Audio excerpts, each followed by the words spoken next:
1 யோவான் 3ஆம் அதிகாரம். நாம் தேவனுடைய பிள்ளைகள் என்று அழைக்கப்படுவதினாலே பிதாவானவர் நமக்கு பாராட்டின அன்பு எவ்வளவு பெரிதென்று பாருங்கள். உலகம் அவரை அறியாதபடியினாலே நம்மையும் அறியவில்லை.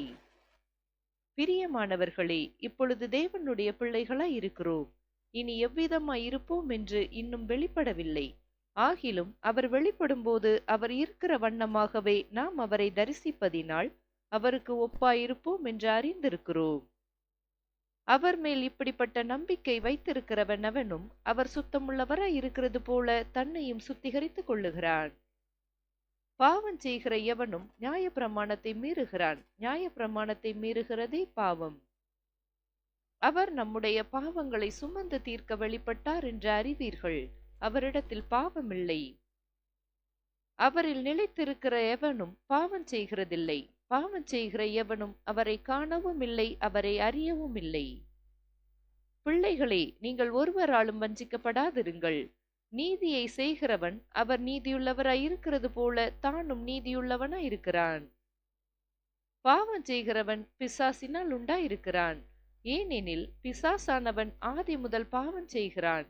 பிசாசினுடைய கிரியைகளை அழிக்கும்படிக்கே தேவனுடைய குமாரன் வெளிப்பட்டார். தேவனால் பிறந்த எவனும் பாவம் செய்யான். ஏனெனில் அவருடைய வித்து அவனுக்குள் தரித்திருக்கிறது.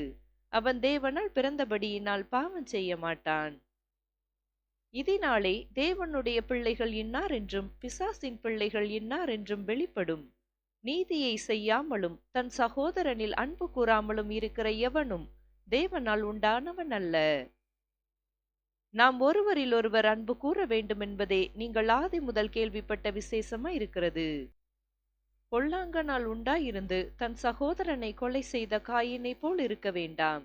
அவன் எதி நிமித்தம் அவனை கொலை செய்தான்? தன் கிரியைகள் பொல்லாதவைகளும் தன் சகோதரனுடைய கிரியைகள் நீதியுள்ளவைகளுமாயிருந்தது நிமித்தந்தானே. என் சகோதரரே, உலகம் உங்களை பகைத்தால் ஆச்சரியப்படாதிருங்கள். நாம் சகோதரரிடத்தில் அன்பு கூறுகிறபடியால் மரணத்தை விட்டு நீங்கி ஜீவனுக்குட்பட்டிருக்கிறோம் என்று அறிந்திருக்கிறோம். சகோதரனிடத்தில் அன்பு கூறாதவன் மரணத்திலே நிலை கொண்டிருக்கிறான்.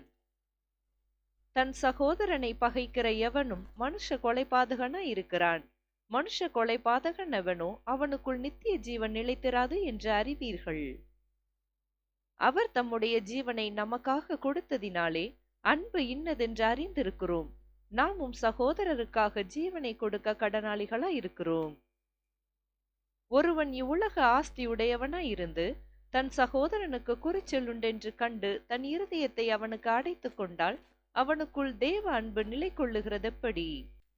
என் பிள்ளைகளே, வசனத்தினாலும் நாவினாலும் அல்ல, கிரியையினாலும் உண்மையினாலும் அன்பு கூற கடவோம்.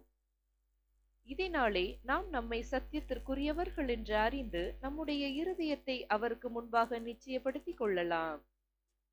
நம்முடைய இருதயமே நம்மை குற்றவாளிகளாக தீர்க்குமானால் தேவன் நம்முடைய இருதயத்திலும் பெரியவராயிருந்து சகலத்தையும் அறிந்திருக்கிறார். பிரியமானவர்களே, நம்முடைய இருதயம் நம்மை குற்றவாளிகள் என்று தீர்க்காதிருந்தால் நாம் தேவனிடத்தில் தைரியம் கொண்டிருந்து அவருடைய கற்பனைகளை நாம் கைக்கொண்டு அவருக்கு முன்பாக பிரியமானவைகளை செய்கிறபடியினால் நாம் வேண்டிக் கொள்ளுகிறது எதுவோ அதை அவராலே பெற்றுக் கொள்ளுகிறோம். நாம் அவருடைய குமாரனாகிய இயேசு கிறிஸ்துவின் நாமத்தின் மேல் விசுவாசமாய் இருந்து அவர் நமக்கு கட்டளையிட்டபடி ஒருவரில் ஒருவர் அன்பாய் இருக்க வேண்டும் என்பதே அவருடைய கற்பனையாய் இருக்கிறது. அவருடைய கட்டளைகளை கைக்கொள்ளுகிறவன் அவரில் நிலைத்திருக்கிறான், அவரும் அவனில் நிலைத்திருக்கிறார். அவர் நம்மில் நிலைத்திருக்கிறதை அவர் நமக்கு தந்தருளின ஆவியினாலே அறிந்திருக்கிறோம். ஆமேன்.